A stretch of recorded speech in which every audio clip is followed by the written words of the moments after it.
2 கால்களை மட்டுமே கொண்ட தாவேக அரசின் நாற்காலி எப்போது வேண்டுமானாலும் கவிழும் என்று அதிமுக பொதுச் செயலாளர் எடப்பாடி பழனிசாமி தெரிவித்துள்ளார்.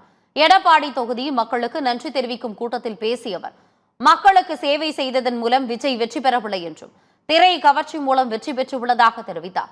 10 லட்சம் கோடி கடன் இருப்பது தெரிந்தும் கவர்ச்சி அறிவிப்புகளை விஜய் வெளியிட்டது ஏன் என்று கேள்வி எழுப்பியுள்ளார்.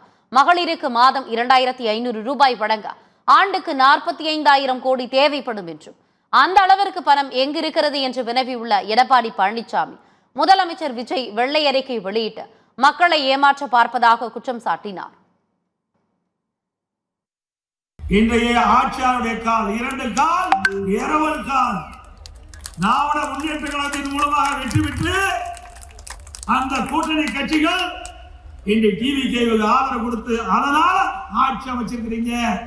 அந்த 2 கால் எப்பொழுதானாலும் நகர்கின்ற பொழுது நாற்காலி தானாக சாயும். அப்படிப்பட்ட நிலைமைதான் டிவிகேவுக்கு இருக்கிறது என்பதை எண்ணி பார்க்க வேண்டும்.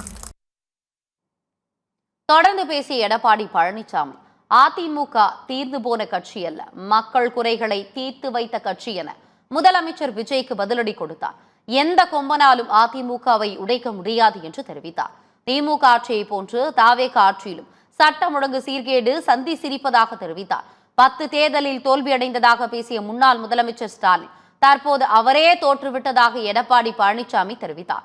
ஆட்சி அதிகாரத்தில் இருக்கும்போது அடக்கமாக பேசாவிட்டார் இந்த நிலைதான் ஏற்படும் என்று கூறினார்.